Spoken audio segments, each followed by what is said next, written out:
Are you a teen or a parent of a teenage driver? In this video, we're going to break down must-have features for your first new or used car. It's coming up right now on Driving Sports TV. My daughter is currently 13. In just a few years, she will be driving. That means I am already thinking about her first car.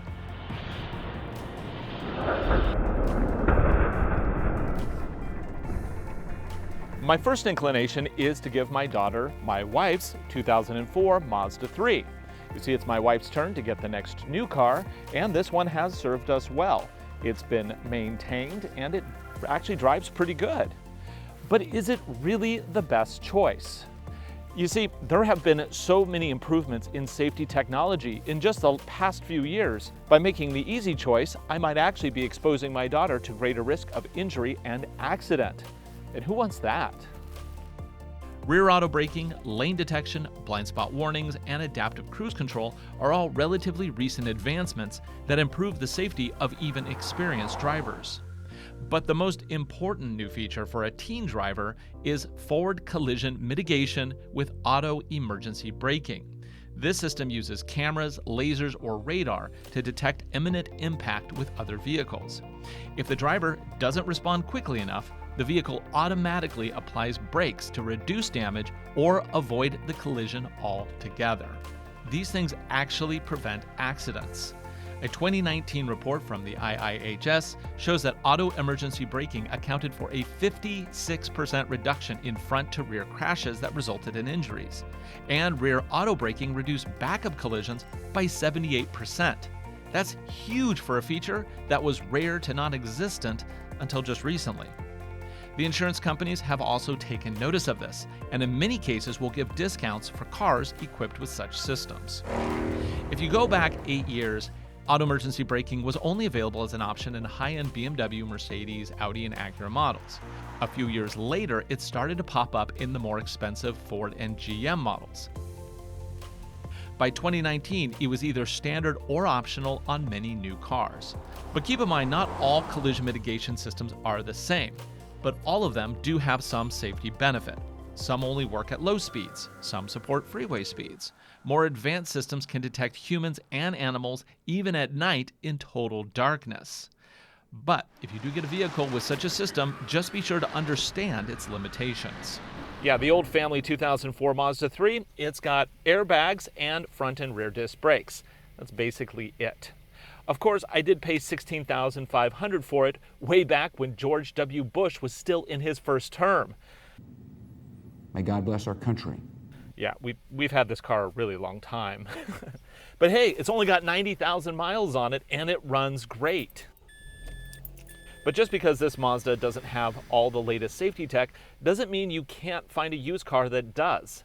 Only we're going to have to fast forward to something a little bit more current. We'll get to those cars later in this video. But first, I want to show you all the great safety tech you can get in a modern commuter car. This is the 2020 Nissan Versa. It starts at $14,730, and even at that price, it comes standard with auto emergency braking with pedestrian detection, lane departure warning, and rear auto braking. The model we have here is the SV, which does start at $17,640 and does include some nice upgrades. Under the hood is a little 4-cylinder that puts out 122 horsepower. Isn't that cute? It's connected to a continuously variable transmission, and it powers the front wheels. What you gain from this setup isn't intense speed, definitely not, but you do get excellent MPGs. You're looking at up to 40 miles per gallon on the highway, which is pretty good.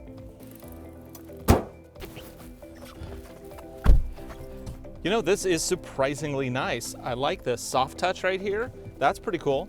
Also, they've clearly upgraded their central display because that has historically been pretty awful. I actually just last week had a Rogue rental car, and driving the Rogue again, it's really amazing how it has not kept up with current trends. This one looks completely modern, which is great. They even give me the sporty steering wheel, and yeah, this is plastic, but it actually feels pretty good for the class. Now, this car does have a few upgrades. One of the upgrades is the frameless mirror. It also has underbody lighting. Yeah, there we go. See, pretty cool. Now, you do get a collection of piano blacks that are going to scratch something horrible. However, they're really not in a high-touch location because they are slanted, so you're not going to be setting things on them. Here, the bins are all using traditional plastics that should wear okay. Get 2 cup holders there. We have the optional armrest, which has little coin holders as well as a bin. Ooh, it's getting hot. Seat goes forward and back. Yeah, it's manual, but for 20 grand, what do you expect? I can put it up, put it down. The steering wheel goes in, out, up, and down. And then we even have some more of that fake carbon fiber up here, which kind of breaks up the plastic so it doesn't look quite so cheap, honestly. It'll also diminish reflections off of that surface. And then this surface here is actually pretty good. You know, overall, I'm pretty impressed with what Nissan's pulled off with this new Versa. I think it's actually pretty nice. Now, there are several things in here that you just simply won't find in a late model used compact sedan, especially with teen drivers. Things like collision mitigation, backup camera, parking sonars, and the ability to run CarPlay hands-free is a definite win. But features alone don't make a car. The vehicle also has to drive nice. Overall drivability of this car is actually it's really good. So they haven't just improved the amenities, the actual driving feel of a car at the entry level is much better than it was a few years ago. They've made improvements to the dampers, the overall quality, so the noise, vibration, and harshness is also reduced inside the cabin. Now, there's not a lot of other features to talk about here. This is a pretty basic car. But the handling is pretty good. I really do wish it had disc brakes in the rear. Even my wife's Mazda 3 from 2004 came with rear discs standard. So it's a little weird that even at $20,000, we're still getting drum brakes in the back. It seems like that's just them being a little cheap. But you know, that said, for commuting, this car works just fine. You're never going to be doing high-speed runs. You're never going to do slaloms. You're never going to autocross this thing, most likely. So, you know, in that case, yeah, drums are technically fine. Economy in this car is fantastic. You're looking at 40 miles to the gallon on the highway and 32 around town. Again, more improvement in vehicle technology has yielded higher economy overall. And yeah, you have a CVT to get there, which, you know, CVTs aren't my favorite transmission, but they do work. And again, if you're looking at a commuter car, there are certain compromises you have to make, especially if you want high MPGs. Smaller engine, CVT, that's the modern formula. The Nissan Versa really packs in a lot of features that will be hard to compare against a used car, but that doesn't mean it's impossible.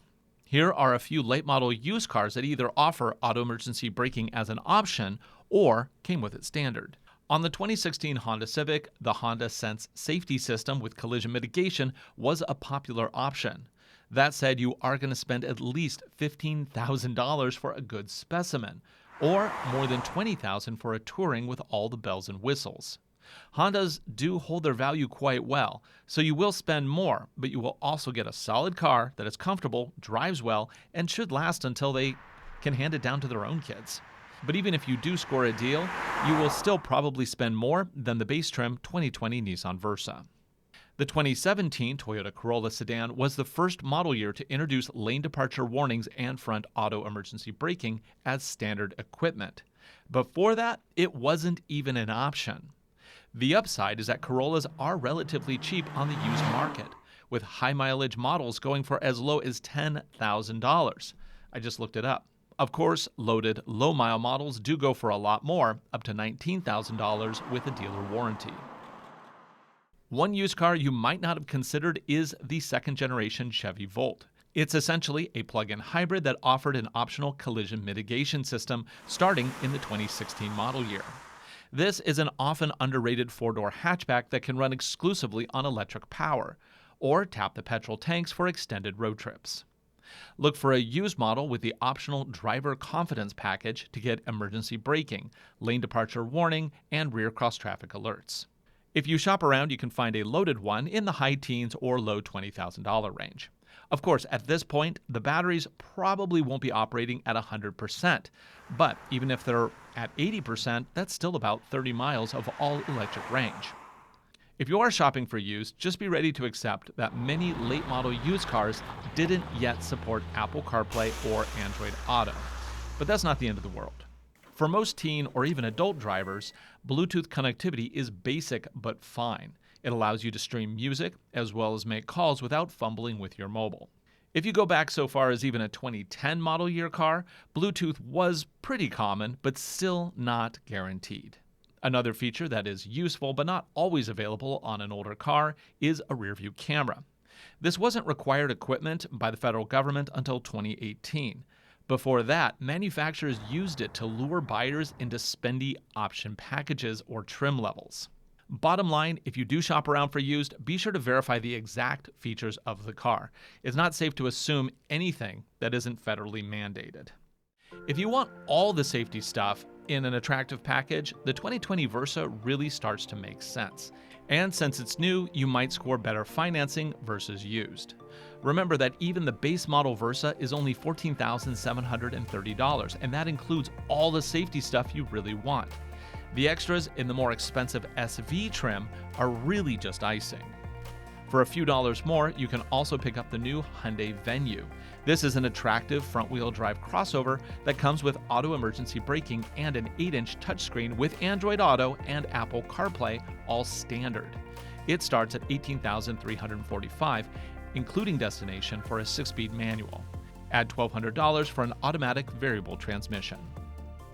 If you are comfortable looking at closer to $20,000, check out the 2020 Toyota Corolla, which offers many of the same features as the Versa SV, plus it also has adaptive cruise control as standard equipment.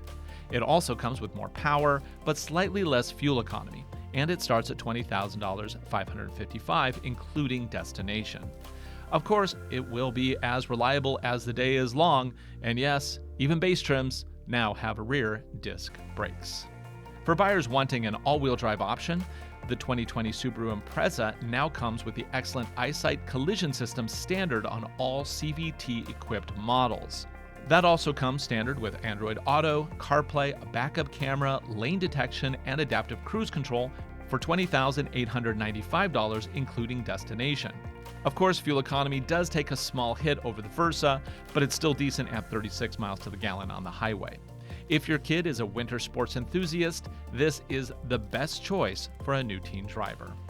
I should note that you can also add auto braking to base trims on a number of new small cars.